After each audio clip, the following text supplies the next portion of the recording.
Hello everyone, welcome to biology achievers. My name is M Singh. So बच्चों, आपका 11th class का unit number 1 है जिसमें है diversity in the living world. ठीक है, ये जो इंट्रोडक्टरी पार्ट है इसमें कुछ कुछ चीज़ें ऐसे इंपॉर्टेंट टर्म्स हैं जो कि आपको समझना बहुत ज़रूरी है, क्योंकि अब ये जो पैटर्न हुआ है आपका नीट एग्ज़ाम का, उसमें इंट्रोडक्टरी पार्ट साथ ही साथ साइंटिस्ट की जो इन्फॉर्मेशन दे रखी होती है चैप्टर स्टार्टिंग से, ठीक है, वो सारी चीज़ें जो है पढ़ना बहुत ज़रूरी है। उसमें कुछ कुछ चीज़ें बहुत इंपॉर्टेंट होती हैं जिससे क्वेश्चंस जो हैं वो आपकी नीट एग्जाम में पूछे जाते हैं। तो आज का जो वीडियो है उसमें हम ये सारा का सारा चीज़ें जो हैं वो कवर करने वाले हैं। साथ ही साथ मैं वो भी चीज़ें बताऊंगी कि किस पॉइंट से कहाँ से क्वेश्चंस जो है वो पूछा गया है आपके नीट एग्जाम में और किस तरीके का क्वेश्चन जो है वो फॉर्मेशन हो सकता है। ठीक है, तो ये जो इंट्रोडक्टरी पार्ट है, ठीक है, इसी के बाद में क्या है, आपके एक साइंटिस्ट हैं अर्नस्ट मेयर। ठीक है, इनका क्या क्या कॉन्ट्रीब्यूशन था, इनको क्या क्या प्राइज़ मिला, व्हाट इज़ लिविंग, इससे पहले इसका ये जो इंट्रोडक्टरी पार्ट है इसमें क्या चीज़ें इंपॉर्टेंट है। ठीक है, व्हाट इज़ लिविंग, एक लिविंग ऑर्गेनिज्म जो है उसकी क्या डेफिनेशन होती है, उसके क्या कैरेक्टरिस्टिक्स होते हैं। ठीक है, साथ ही साथ जो डिफाइनिंग नॉन डिफाइनिंग फीचर्स हैं ये क्या है, ये सारी चीज़ें मैं आपको आज के इस वीडियो में बताने वाली हूँ। साथ ही साथ क्वेश्चन किस तरीके का बनता है वो चीज़ भी मैं बताऊँगी। ठीक है, जो कि मैंने अपने हैंड रिटन नोट्स में आपके लिए प्रिपेयर किया है, तो आप यहाँ से ये सारे के सारे हैंड रिटन नोट्स जो हैं वो भी ले सकते हैं। ये वीडियो जो है इसके थ्रू आप अपने नोट्स भी बना सकते हैं जो कि आपके पेपर के लिए बहुत इंपॉर्टेंट होने वाले हैं। ठीक है, तो जो हमारा इंट्रोडक्टरी पार्ट स्टार्ट होता है वहाँ पर आपको देखने को मिलेगा, जैसा कि आप देख सकते हो, सबसे पहले biology is the science of life form and living processes. ठीक है, जिसमें अमेजिंग डाइवर्सिटी जो है वो देखने को मिलती है। तो उससे पहले हम ये जो बायोलॉजी है इसका मतलब समझते हैं। बायोलॉजी जो शब्द है ये दो टर्म से मिलकर बना हुआ है, बायो और लॉजी। बायो मतलब होता है लिविंग, ठीक है, लाइफ। लॉजी जो टर्म आ जाता है उसका मतलब हो जाता है स्टडी। तो बायोलॉजी जो है वो क्या है, study of living organism and their living process. एक लिविंग ऑर्गेनिज्म है, ठीक है। अब वो लिविंग ऑर्गेनिज्म यूनिसेल्युलर भी हो सकता है, मल्टीसेल्युलर भी हो सकता है। ठीक है, तो उस लिविंग ऑर्गेनिज्म और उस लिविंग ऑर्गेनिज्म के अंदर जितने भी प्रोसेस हो रहे हैं उस सब की स्टडी हम किसके अंदर करते हैं, बायोलॉजी के अंदर करते हैं। अब ये जो बायोलॉजी है, ठीक है, ये जो लिविंग वर्ल्ड है आपका, इसमें बहुत ही अमेजिंग डाइवर्सिटी देखने को मिलती है। अमेजिंग डाइवर्सिटी कहने का मतलब ये हो गया बहुत ही वेरिएशन आपको देखने को मिलेंगी। मिलियन ऑफ स्पीशीज़ जो हैं वो अर्थ पर डिस्क्राइब हो चुकी हैं। बहुत विभिन्नता देखने को मिलेगी। जैसे कि आप इमेजिन कर सकते हो कि एक पेरेंट जो होते हैं, जैसे कि मेरे मम्मी पापा, ठीक है, आपके मम्मी पापा, उनकी जो संतान है, जैसे कि मैं हूँ, मेरी बहन, मेरा भाई, आप हो, आपकी सिस्टर है, आपकी ब्रदर है, आपके कज़न्स हैं, तो ये सब के सब, ठीक है, कहीं ना कहीं एक एंसेस्टर के ही बच्चे हैं, बट सब में कुछ ना कुछ थोड़ी बहुत वेरिएशन देखने को मिलती है। कुछ फीचर्स सिमिलर होते हैं, कुछ जो हैं वो डिफरेंट होते हैं। तो बहुत ही अमेजिंग डाइवर्सिटी देखने को मिलती है। कहाँ पर, लिविंग वर्ल्ड। पूरा जो अर्थ है आपका ये लिविंग वर्ल्ड ही तो है, इसमें बहुत मिलियन ऑफ स्पीसीज़ जो हैं वो देखने को मिल रही हैं।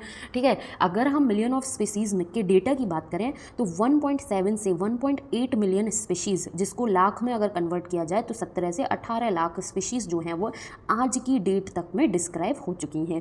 अब इस डेटा में कितनी स्पीशीज़ एनिमल्स की हैं, 1.2 मिलियन स्पीशीज़ आपके एनिमल्स की डिस्क्राइब हुई हैं।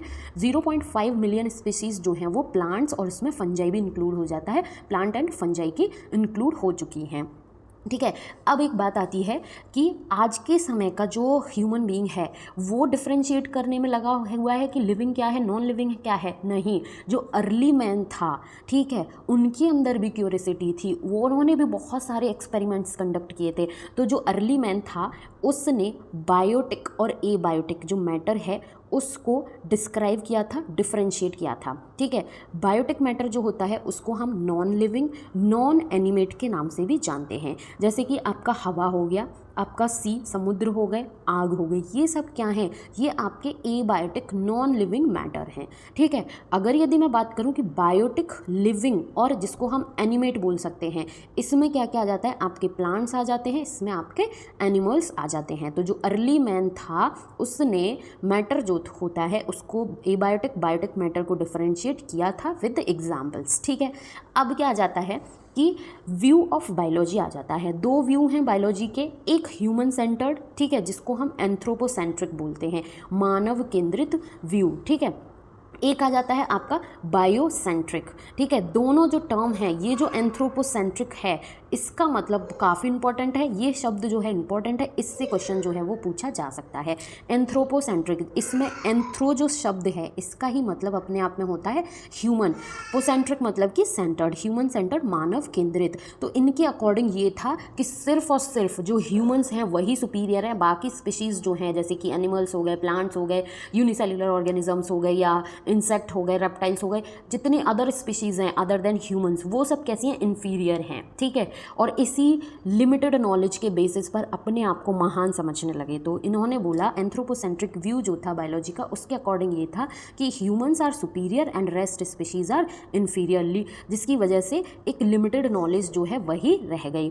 लेकिन जो बायोसेंट्रिक व्यू था बायोलॉजी का, उसके अकॉर्डिंग ये था कि जितनी भी स्पीशीज़ हैं all species are considered equal, सारी स्पीशीज़ को इक्वली कंसीडर्ड किया जाए, अपने लेवल पर उनका अपना एक अलग कंट्रीब्यूशन होता है, ठीक है, जिसकी वजह से बायोलॉजिकल नॉलेज जो है वो क्या होगी, इंक्रीज होगी, ठीक है। ये आपका इंट्रोडक्टरी पार्ट जो है, ये सारी चीज़ें जो हैं इसमें इंपॉर्टेंट जो है वो कंप्लीट हो जाता है आपका कि बायोलॉजी क्या होती है, अमेजिंग डाइवर्सिटी है, कितनी स्पीसीज़ जो हैं वो डिस्क्राइब हो चुकी हैं, अर्ली मैन ने मैटर जो है उसको किस किस में डिफ्रेंशिएट किया, बायोलॉजी के व्यू जो है वो क्या था, ठीक है। इसके बाद एक और आ जाता है इम्पॉर्टेंट कॉन्सेप्ट कि जो ऑर्गेनिज्म होते हैं, ठीक है, वो एक हॉराइजॉन्टल और एक वर्टिकल, ठीक है, दो तरीके की सिमिलैरिटीज़ जो हैं वो शो करते हैं, हॉराइजॉन्टल एंड वर्टिकल।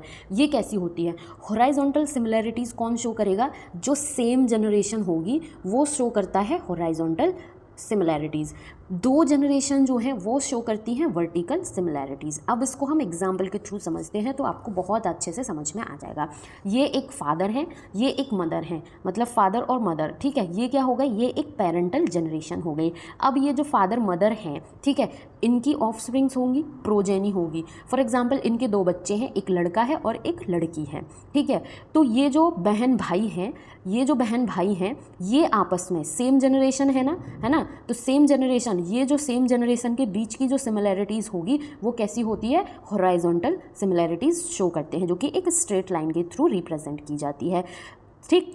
साथ ही साथ जब ये जो बच्चे हैं, ये लड़का और लड़की, अगर यदि ये अपने पापा या फिर अपनी मम्मी के साथ कोई सिमिलैरिटीज़ शो करते हैं, ठीक है, जो कि एक तिरछी लाइन के थ्रू रिप्रेजेंट की जाती है, जिसको बोला जाता है वर्टिकल सिमिलैरिटीज़। तो ये दो जनरेशन हो गई, एक पेरेंटल जनरेशन और एक प्रोजेनी की जनरेशन।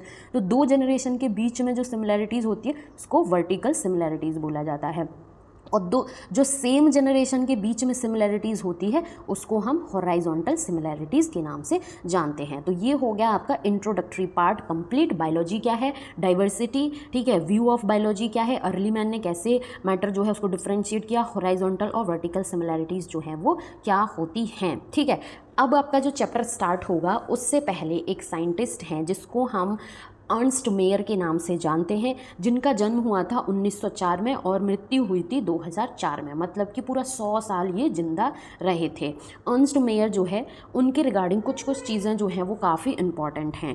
ये जो पॉइंट है यहाँ पर आप देख रहे हैं कि the Darwin of 20th century, ठीक है, इस पॉइंट से आपके नीट पेपर में क्वेश्चन जो है वो पूछा गया है, जिसमें एक ऑप्शन होता है अर्नस्ट मेयर का और एक ऑप्शन होता है डार्विन का। और डार्विन का नाम आते ही बच्चे जो हैं वो चूज़ करके आते हैं डार्विन वाले ऑप्शन को पूरा पढ़े बिना, ठीक है। तो इस तरीके से करके आते हैं गलती, 4 नंबर के साथ साथ एक माइनस नेगेटिव का भी गवा के, मतलब टोटल 5 नंबर जो है वो लूज कर देते हैं। तो जो अर्नस्ट मेयर हैं उनको बोला जाता है डार्विन ऑफ 20th सेंचुरी, ठीक है। इनका नाम जो है वो टॉप 100 साइंटिस्ट में हमेशा लिस्टेड रहेगा, ठीक है। इन्होंने जो बायोलॉजी में कंट्रीब्यूशन दिया था उसके लिए इन्हें 3 प्राइज़ मिले थे, जिसका बोला जाता है ट्रिपल क्राउन ऑफ बायोलॉजी। जो प्राइज़ थे वो क्या थे, बेल्जन प्राइज़ था, इंटरनेशनल प्राइज़ फॉर बायोलॉजी था, क्रेफोर्ड प्राइज़ था, ठीक है।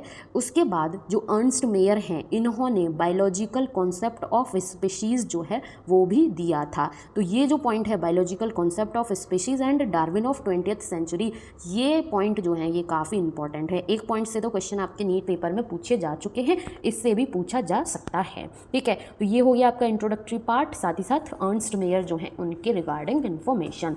अब आपका जो चैप्टर है दी लिविंग वर्ल्ड, ठीक है, ये स्टार्ट होता है। जब ये चैप्टर स्टार्ट होता है तो इसका इंट्रोडक्टरी वाला जो पार्ट है, ठीक है, वो तो आपके न्यू एनसीईआरटी में अवेलेबल है, लेकिन जो आपके सिलेबस में है व्हाट इज़ लिविंग, ठीक है, ये जो व्हाट इज़ लिविंग है ये आपके सिलेबस में नहीं है, मतलब बुक में नहीं है, सिलेबस में है। तो आपके सिलेबस में है, ठीक है, तो आपको पढ़ना ज़रूरी है। ये चीज़ मैं आपको PDF की फॉर्म में प्रोवाइड करा दूंगी, जिन बच्चों के पास न्यू एनसीईआरटी है तो वो परेशान ना हो, ठीक है। तो जो चैप्टर के स्टार्ट होने के बाद में जो इंट्रोडक्टरी पार्ट है उसमें बताया गया है the living world is diverse. ये चीज़ हम देख चुके कि जो लिविंग वर्ल्ड है उसमें अमेजिंग डाइवर्सिटी देखने को मिलती है, मतलब कि 1.7 टू 1.8 मिलियन स्पीशीज़ जो हैं वो आज की डेट में डिस्क्राइब हो चुकी हैं, ठीक है।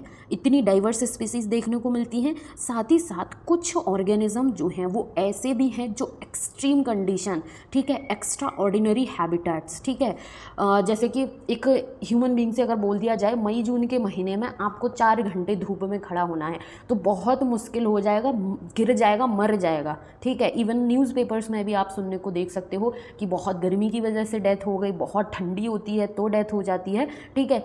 तो इस लिविंग वर्ल्ड में कुछ ऐसे ऑर्गेनिजम्स भी हैं जो कि बहुत ही एक्सट्रीम कंडीशन में, एक्स्ट्रा ऑर्डिनरी हैबिटेट्स जो हैं उसमें भी देखने को मिलते हैं, ठीक है। इस एक्सट्रीम कंडीशन में, एक्स्ट्रा ऑर्डिनरी हैबिटेट में पाए जाने वाले ऑर्गेनिजम्स जो हैं हम उनको एक्सट्रीमोफाइल्स के नाम से जानते हैं, और जिसका बहुत ही अच्छा एग्जाम्पल है आर्कीबैक्टीरिया।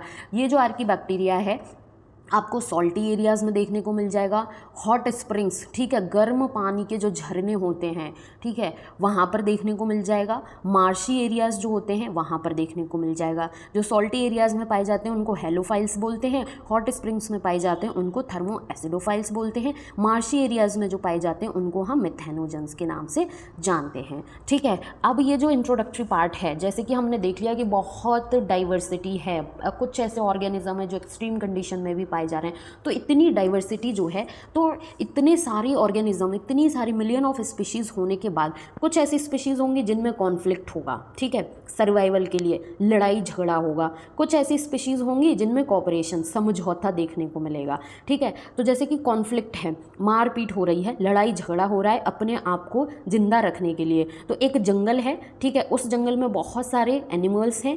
उन एनिमल्स में जैसे कि टाइगर है, ठीक है, टाइगर अपने आप को जिंदा रखने के लिए किसे खाएगा? हिरन को, डियर को, तो टाइगर ईट्स डियर, ठीक है। तो यहाँ पर एक आपको कॉन्फ्लिक्ट देखने को मिला, लड़ाई झगड़ा देखने को मिला, क्योंकि हिरन जो है वो ऐसे टाइगर के पास जाएगा नहीं, बोलेगा नहीं कि आप मुझे खा जाओ, ठीक है, वो भी भागेगा, दौड़ेगा जितना उसके पास अवेलेबिलिटी होगी, ठीक है, अपने आप को बचाने की। कोऑपरेशन भी देखने को मिलेगा। कोऑपरेशन जैसे कि एक इंडिविजुअल है, ठीक है, उसको किसी को उसको हेल्प चाहिए तो उसके दोस्त ने उसकी हेल्प कर दी, ठीक है। जैसे आपका दोस्त है, आपका दोस्त जो है वो कह रहा है कि भाई मुझे नोट्स प्रोवाइड कर दे, या PYQs जो है मेरे सॉल्व करा दे, या मुझे फिजिक्स का ये क्वेश्चन जो है नहीं हो पा रहा है तो तू मुझे ये क्वेश्चन समझा दे, या फिर आपके दोस्त को समझ में नहीं आ रहा है तो वो कह रहा है भाई तू मुझे ये समझा दे। तो एक दूसरे की हेल्प की, कोऑपरेशन, समझौते के साथ में शांति से क्या हुआ, काम जो है वो बन गया, कोऑपरेट करके एक दूसरे के साथ में। तो जो इतनी सारी लिविंग वर्ल्ड में डाइवर्सिटी है उसमें कुछ इकोलॉजिकल कॉन्फ्लिक्ट भी देखने को मिलेगा,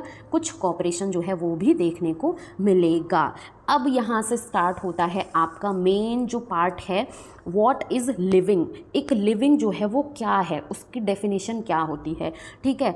तो एक ऐसा ऑब्जेक्ट, ठीक है, एक ऐसा ऑर्गेनिज्म हम बोल सकते हैं, ठीक है, जो कि आपका ग्रोथ कर रहा हो, डेवलपमेंट हो रहा हो, उसकी प्रोजेनी जो है वो बढ़ रही हो, मतलब रिप्रोडक्शन हो रहा हो, उसकी बॉडी जो है उसमें एनर्जी जो है उसकी रिक्वायरमेंट फुलफिल हो रही हो, मतलब कि मेटाबॉलिज्म हो रहा हो, सेल्स जो हैं वो ब्रेक हो रही हों, पुरानी सेल्स डेड होके निकल रही हों, नई सेल्स बन रही हों, सेलुलर ऑर्गेनाइजेशन, कॉन्शियसनेस, ठीक है, रेस्पॉन्सिवनेस, इतने सारे कैरेक्टर्स जो हैं शो कर रहा हो, तो उसको हम बोलेंगे कि ये पर्टिकुलर ऑब्जेक्ट जो है वो क्या है, लिविंग है, ठीक है। जैसे कि एक पहाड़ है, ठीक है, अब जो पहाड़ है उसमें ग्रोथ हो सकती है, एक्सटर्नल ग्रोथ देखने को आप मिल सकती है। कैसे? जैसे कि ठंड के टाइम में स्नोफॉल हुआ, स्नोफॉल होने पर बर्फ़ जो है वो पहाड़ पर क्या होगी, चट्टान जो है उस पर जम जाएगी, तो जो पहाड़ है उसका मास जो है वो इंक्रीज़ हुआ, मतलब कि उसकी ग्रोथ हुई। लेकिन क्या पहाड़ जो है वो रिप्रोड्यूस कर सकता है? नहीं कर सकता। पहाड़ मेटाबॉलिज्म की रिएक्शंस शो कर सकता है? नहीं कर सकता। सेलुलर ऑर्गेनाइजेशन देखने को मिलेगा? नहीं। कॉन्शियसनेस होगी? नहीं होगी। होगी, ठीक है। तो एक ऐसा ऑब्जेक्ट जो ग्रोथ शो कर रहा हो, जिसमें मेटाबॉलिज्म हो, रिप्रोडक्शन भी हो, कॉन्शियसनेस हो, सेल्यूलर ऑर्गेनाइजेशन हो, रेस्पॉन्सिवनेस शो कर रहा हो, तो उसको हम बोलते हैं लिविंग, ठीक है। साथ ही साथ इन सारे कैरेक्टर्स के अलावा उस लिविंग थिंग में, उस ऑब्जेक्ट में कुछ अदर कैरेक्टर्स भी देखने को मिले, जैसे कि सेल्फ रेप्लिकेट, ठीक है, जैसे कि वो उसके अंदर जो डीएनए है वो रेप्लिकेट करे और मोर कॉपीज़ जो हैं डीएनए की बन जाएं, सेल्फ रेप्लिकेट पावर हो, सेल्फ ऑर्गेनाइज, ठीक है, मतलब कि जैसे कि all body parts of our body are correctly made by zygote. जो जाइगोट है, जैसे कि एक कपल है, ठीक है, जब वो फैमिली प्लानिंग करते हैं तो मेल स्पर्म और फीमेल ओवम फर्टिलाइज होकर जाइगोट बनाते हैं। अब ये जो जाइगोट होता है इसके पास प्री इन्फॉर्मेशन होती है कि कान की जगह पर कान बनेगा, नाक की जगह पर नाक बनेगी, हाथ की जगह पर हाथ बनेंगे, पैर की जगह पर पैर बनेंगे, ठीक है। ऐसा नहीं है नाक की जगह पर आपके हाथ उगकर आ गए और पैरों की जगह पर आपकी नाक कान आँख आ गए, नहीं, ठीक है। तो सेल्फ ऑर्गेनाइज मतलब कि ये जो जाइगोट होता है इसके पास प्री इन्फॉर्मेशन रहती है जो कि करेक्टली बॉडी पार्ट्स जो हैं उनको बनाती है, इंटरेक्ट कर सके, ठीक है, मतलब कि कॉन्फ्लिक्ट आपको देखने को मिलेगा कि जैसे हम प्लांट्स जो हैं उनको खाते हैं, सीधा प्लांट्स जो है उसको नहीं खा रहे, प्लांट्स का जो प्रोडक्ट होता है, जैसे कि गेहूं के प्लांट हो गए उससे हमें गेहूं मिल रहा है, फ्रूट्स वाले प्लांट हो गए उससे हमें फ्रूट्स मिल रहे हैं जिसको हम खाते हैं। टाइगर जो है वो अपने आप को ज़िंदा रखने के लिए डियर को खा जाएगा। इमरजेंस हो मतलब कि इवोल्यूशन के साथ साथ, ठीक है, क्या है, एक ऑर्गेनिज्म जो है वो टाइम के साथ में इवोल्यूशन हो उसका और वो बहुत मोर एडवांस जो है वो बनता जाए। तो इस तरीके की जो प्रॉपर्टीज़ जो हैं वो एक ऑब्जेक्ट में देखने को मिलती हैं, तो हम कहते हैं कि ये क्या है, लिविंग है, ठीक है। ये हो गया। अब इसके बाद आ जाता है कि एक कैरेक्टरिस्टिक प्रॉपर्टी होती है और एक होती है डिफाइनिंग फीचर, ठीक है। ये वीडियो जो है वो हम नेक्स्ट पार्ट में करेंगे क्योंकि ये कंटेंट जो है वो काफ़ी इंपॉर्टेंट है और सारे जो फीचर्स हैं, डिफाइनिंग है कौन सा, नॉन डिफाइनिंग है, इसके बारे में हम डिटेल में डिस्कशन करने वाले हैं। अगर वीडियो आपके लिए हेल्पफुल रहता है तो प्लीज़ कमेंट सेक्शन में ज़रूर कमेंट करना, वीडियो को लाइक करना और अपने फ्रेंड्स के साथ भी ज़रूर शेयर करना। Thank you so much for watching.